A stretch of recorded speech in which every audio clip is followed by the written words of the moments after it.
church and state, while at the same time allowing each of us the fundamental right to believe in whatever religion we may choose. But how well do we practice what we preach? In the same way that we are a melting pot of people, we are a country where virtually all of the world's religions can be found. Unlike many other nations, the United States enjoys a certain degree of religious harmony, threatened only occasionally, but most recently by a movie. It's filthy, indecent, and it will ruin Jewish-Christian relations for years to come. 60% of all Americans, nearly 150 million of us, belong to a church of some sort. Most are Christians, and the majority of them, about 79 million, are Protestants, compared to about 53 million Roman Catholics. America's Jewish population is approaching 6 million, divided between Orthodox, Conservative, and Reform branches. That leaves more than 2 million Americans in the miscellaneous category of churches. There was, for example, the People's Temple and the massacre at Jonestown. Among the Eastern religions, there have been gurus who brought us meditation as well as a certain degree of scandal, but nothing compared to the notoriety electronic evangelists have brought upon themselves. I have sinned against you, my Lord. I do not plan in any way to whitewash my sin. I do not call it a mistake, a mendacity. I call it sin. Jim and Tammy Baker have resurrected their television ministry with an explanation for their downfall. I think the devil was mad. I think something so wonderful and beautiful was being built that the devil was mad. And then when we broke ground for the largest church ever built in the history of the world, I think the devil said, this is it. I think I've got to smash Jim and Tammy Baker. That statement would seem to give the devil a lot of power. Indeed, it's often been said that one cannot believe in God without also believing in Satan. We'll look at some facts and fallacies today on Midday Sunday when we meet with the high priestess of the Church of Satan. Stand by.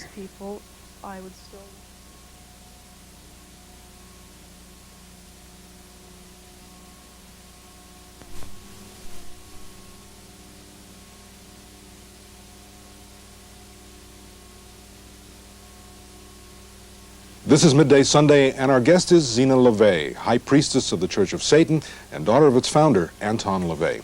The question that I would bet most people are asking themselves right now is, how can anyone worship the devil? Yes, that is a common misconception. And we have to state once and for all that we really don't worship the devil. We don't believe in any outside deities, whether they be God or Satan, and that we don't believe in the anthropomorphic, literal deity of a Satan.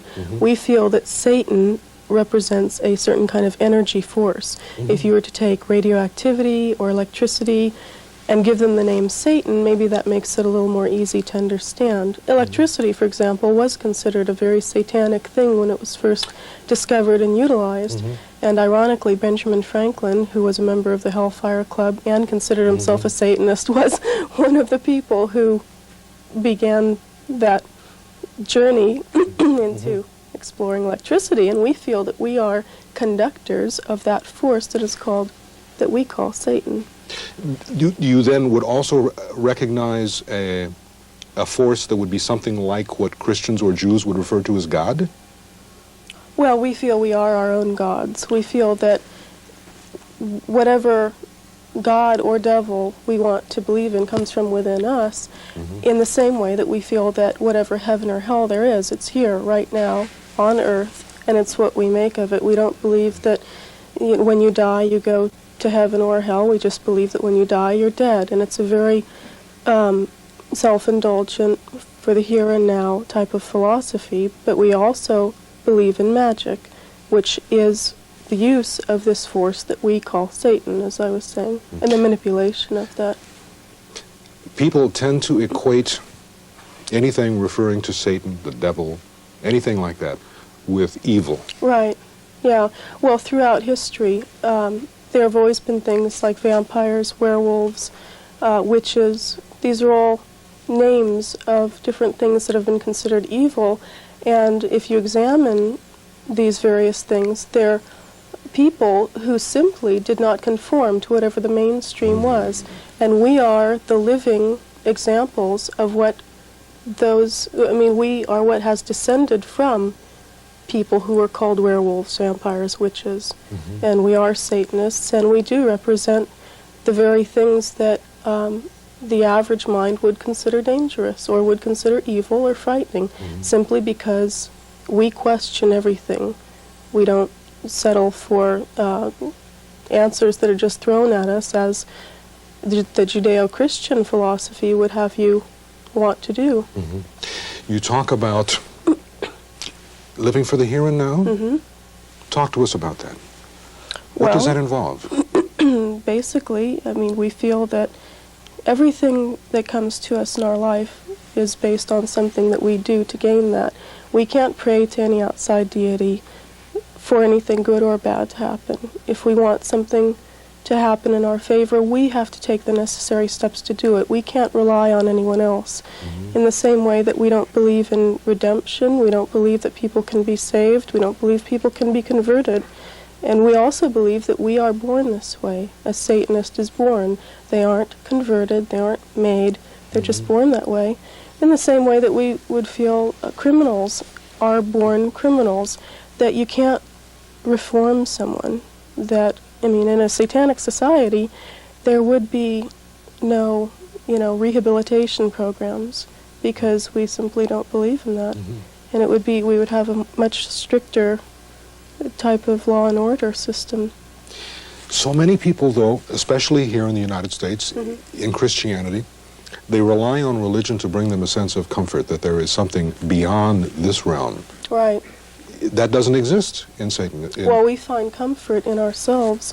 The whole idea of looking to some source, and it doesn't necessarily have to be Judeo-Christianity. The average person these days looks to the television for comfort.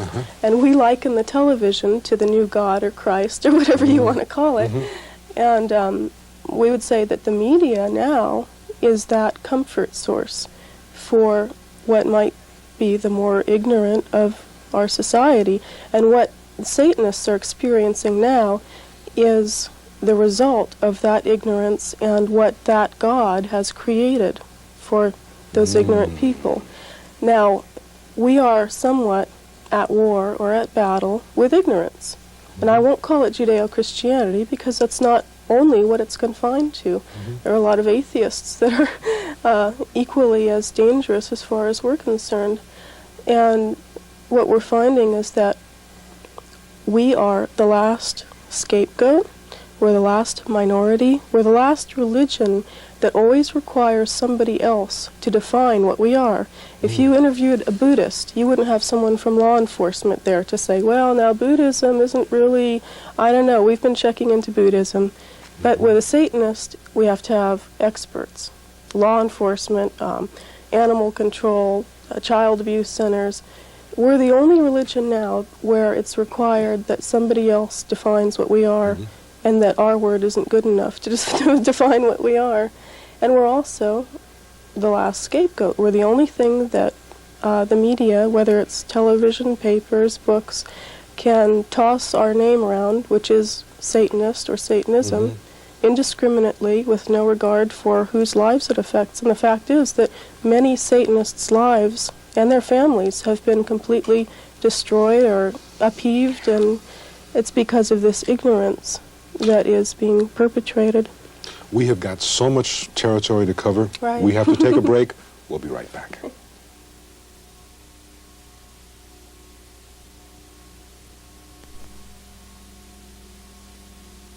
This is Midday Sunday. Our guest this morning is Zeena Schreck, High Priestess of the Church of Satan.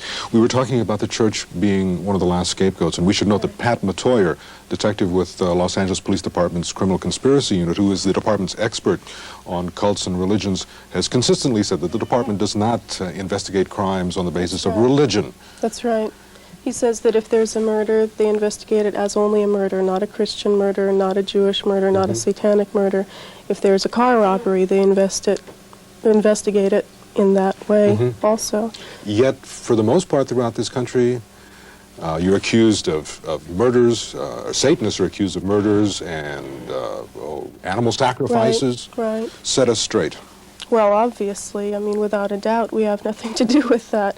We are, as I've stated, a self-indulgent philosophy, but there's a difference between self-indulgence and compulsion.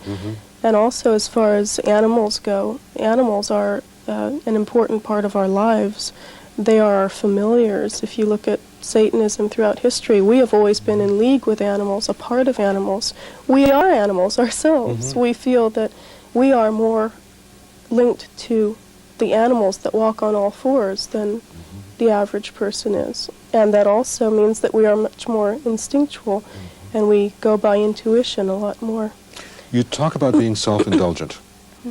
What does that mean?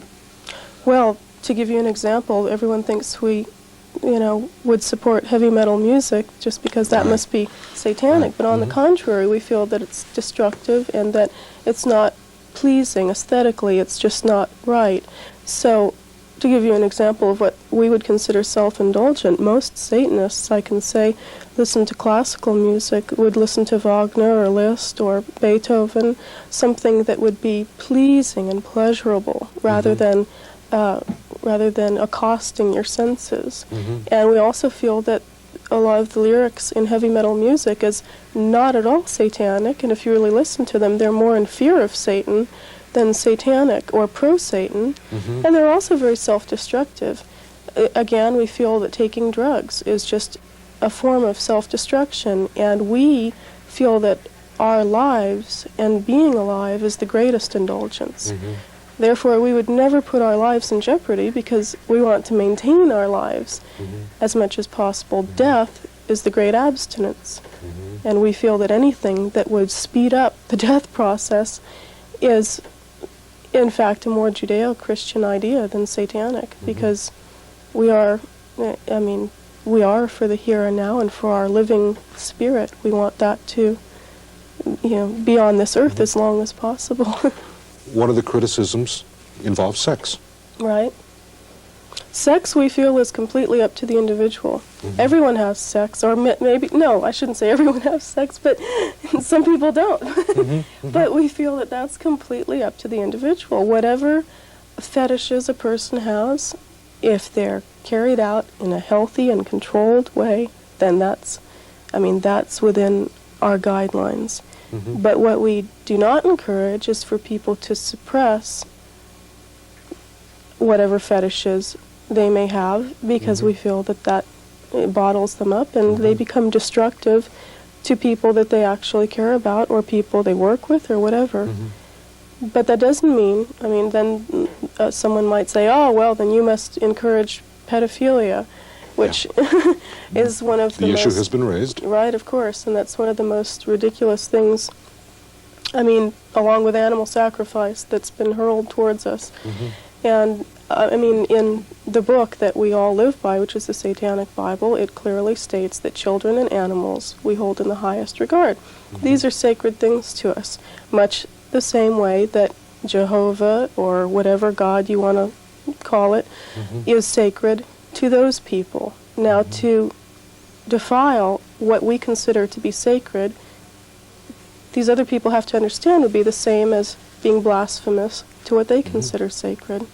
As I listen to you, I'm reminded again and again of the contrasts. So many other religions we have to suffer here on earth. Right. Sex is something that we abstain from except under certain limited circumstances. How do you get across to people who are unfamiliar with your beliefs that your beliefs can coexist with theirs? Well, I don't really believe they can coexist with theirs. Okay. As you were saying in the introduction, that this is a melting pot of different philosophies and religions, we really don't feel that they can coexist, and we would much prefer to have our own space and be left alone. Now, a lot of people say, well, you can't be a Satanist. Without Christianity, you couldn't be a Satanist. Well, that's not true at all. We would still be just the way we are, except without the harassment that we've been faced with. However, Christianity, Judeo-Christianity, would take a nosedive without somebody to point the blame at, without some scapegoat, without somebody to say, if you don't stay within our boundaries, within our rules, then this is what you'll become, or this is where you'll go. And it all comes down to fear. We have no fear. We have no fear of that if we die, we're going to go somewhere that is unpleasant, because we know, we study, and we know that this is what we have to deal with. And we are very rational in our day-to-day life. You mentioned earlier that you don't pray in the same sense that others might pray, Right. but you have magic. Right. Now, I would say that's probably maybe the one irrational thing that we do have. And every religion must have one irrational thing. And that is the one thing that people say, well, if you're so rational, then how can you believe in magic? The only way I can explain that is it's been tried and true, is that we know that it's the power of our mind that creates change in our lives.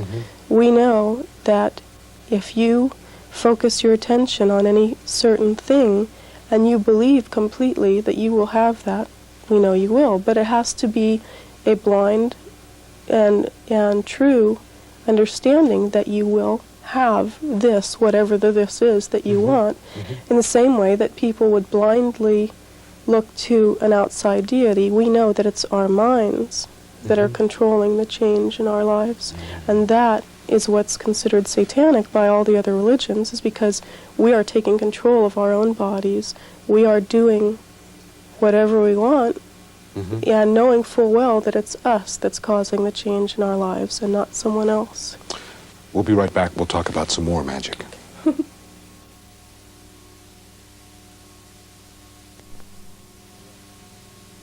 We're wrapping up Midday Sunday today with the High Priestess of the Church of Satan, Zeena Schreck. People with a Christian Judeo background, if they have a sick friend, they would pray for them. Right. A Satanist, what would they do? Well, provided that the friend is someone that we, first of all, care enough about, which we would only perform a ritual in the instance that it's someone that we loved and cared about very deeply. Then we would use whatever strength and energies that we had to transfer over to that person. If someone was sick, very ill, we would take all of the energy that we had in our bodies and in our mind and direct it towards that person, and we would, in a way, have to feel what that person was feeling to transfer our energies to them. We would have to understand and realize realistically what that person was faced with, and that would be the way we would deal with that. There are some parallels with that and some of the Eastern religions, for example. But going beyond that, we talked earlier about freedom of religion in this country. You folks have been persecuted, haven't you? Yes, we have. You have to understand that this is a witch hunt in the classic sense. Even though you are not witches. Well, let's not clarify per that. se. We have witches within our organization. We feel that witches are an old word for what we would consider Satanists to be. Just like I was saying werewolves and vampires might be. But going beyond that, the witch hunt, as you call it. This is the same thing that's going on now that was going on during the McCarthy era. And it's been interesting because it has, for us, weeded out the weak from the strong within our own organization, within our own, in our own ranks. We now see the people who it's worth it. Their religion is worth it to stick their noses out and to stand up and speak out. For 5 years now I've been doing this. I've been trying to defend my beliefs. And I've seen many people within our own organization who just smugly sit back and watch the TV in their easy chairs and say, oh, well, I'll wait till things smooth out and then I'll come out and I'll be the one that takes the bows for, for all of this that they're doing. Well, we are beginning to see who the real Satanists are as well. But aside from that, we have definitely been persecuted and unfairly. There are laws that they try to pass where they use Satanism as a reason to pass these laws. So there is no separation between church and state. Our children have to suffer going to school if they're wearing a Baphomet, if they're dressed in black, if there's any indication that they might be a Satanist. Some of our children can't go to private schools because once it's known that they're a Satanist, the director says, no, I'm sorry, the other children's parents will complain and I'll lose money.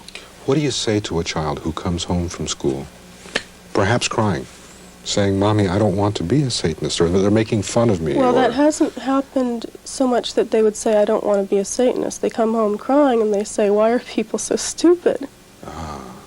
They say, my son will come home and he'll say, I can't believe how stupid these other kids are.